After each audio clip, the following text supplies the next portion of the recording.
Hello everyone, and welcome to another series of AAA Ashley's anchoring announcements. My name is Ashley Audrey Anderson, also AAA, and I will be introducing a topic of great concern not only in the Fort Myers area, but worldwide. That topic is climate change. But first, allow me to give you a brief introduction before we dive in. As a reference to the United Nations, climate change is referred to as long-term shifts in temperatures and weather patterns. Such shifts can be natural due to changes in the sun's activity or large volcanic eruptions. Although, since the 1800s, human activities have been the main driver of climate change, primarily due to the burning of fossil fuels like coal, oil, and gas. Now that you have a background of what climate change is, it's time to dive deeper. Let's take a look at the crippling effects of climate change on one thing specifically, and that is coral reefs. The topic of climate change is one that poses 6 different problems that affect coral reefs in 6 different ways.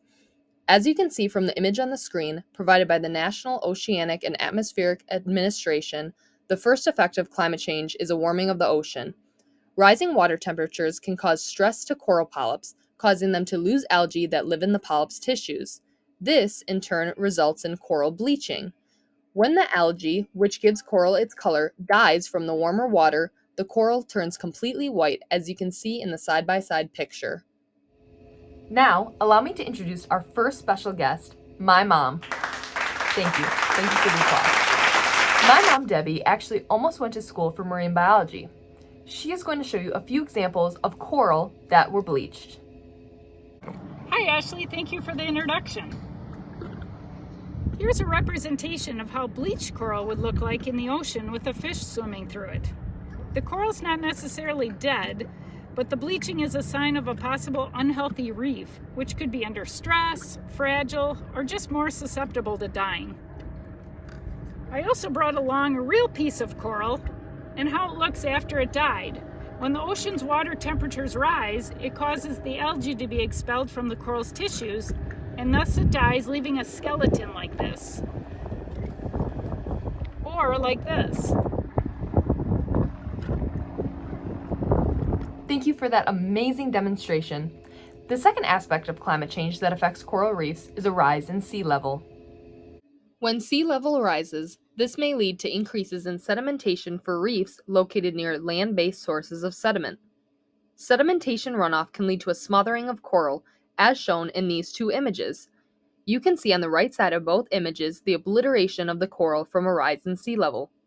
To take a closer look at how a rise in sea level affects coral reefs, allow me to play a short clip from the researchers at the University of Plymouth.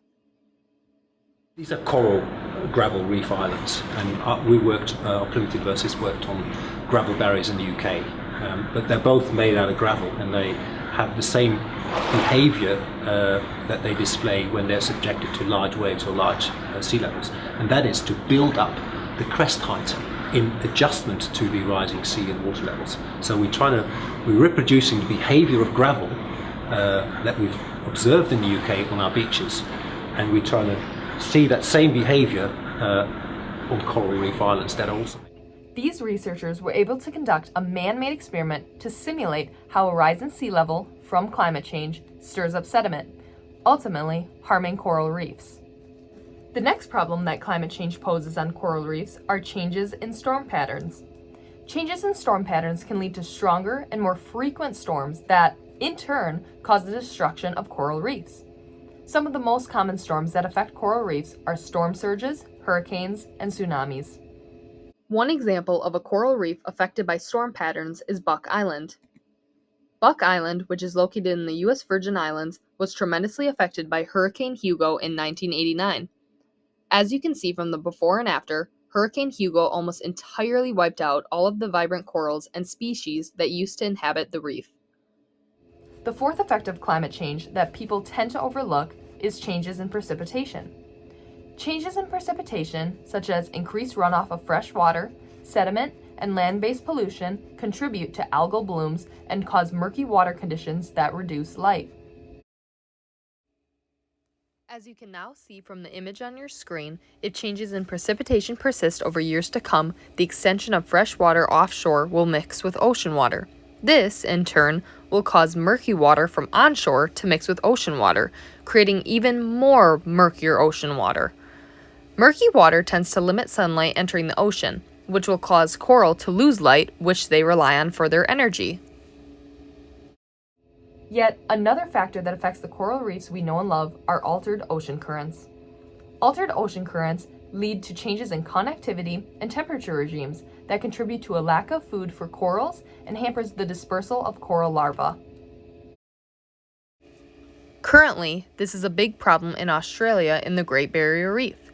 As the East Australian current moves inward towards land, ocean circulation is impacted. Such circulation patterns typically affect the transport of eggs and larvae within the Great Barrier Reef habitats. I would now like to introduce yet another special guest, one of my long-term friends, Tiara. Thank you for that amazing applause once again. My friend Tiara is currently a college student living in Australia, and she went recently scuba diving in the Great Barrier Reef. Hi everyone, thank you for the introduction, Ashley. I was super lucky that I was able to go to the Great Barrier Reef recently during the winter time here in Australia, and that was super cool because I got to go snorkeling and scuba diving and all of that. What was really cool about the experience, however, was although the coral reef was absolutely gorgeous, there are lots of parts with so many fish, unbelievable colors and all of that, there are also some parts that are pretty bare, and that is pretty much due to the ocean currents in Australia. So when I was there, I recognized the fact that the waves are super bumpy and the boat was just rocking a lot, and that's because we're so far out into the ocean that the ocean currents just make it so that the coral is unable to grow out. Wow, thank you so much for sharing all that, Tiara. All very interesting pieces of information and real-life experiences. The last negative effect of climate change I'd like to discuss is ocean acidification. Ocean acidification is a decrease in the pH of the Earth's oceans. It is also important to note that the average pH is around 8.1. From this graph of ocean acidification levels over time, you will notice that by the year of 2100, ocean pH is predicted to be at a high acidity level of 7.8.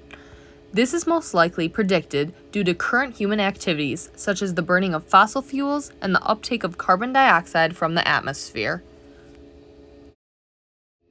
If we remain stuck in our ways of life, taking no notice to what we are doing to our Earth, problems such as climate change will continue to persist.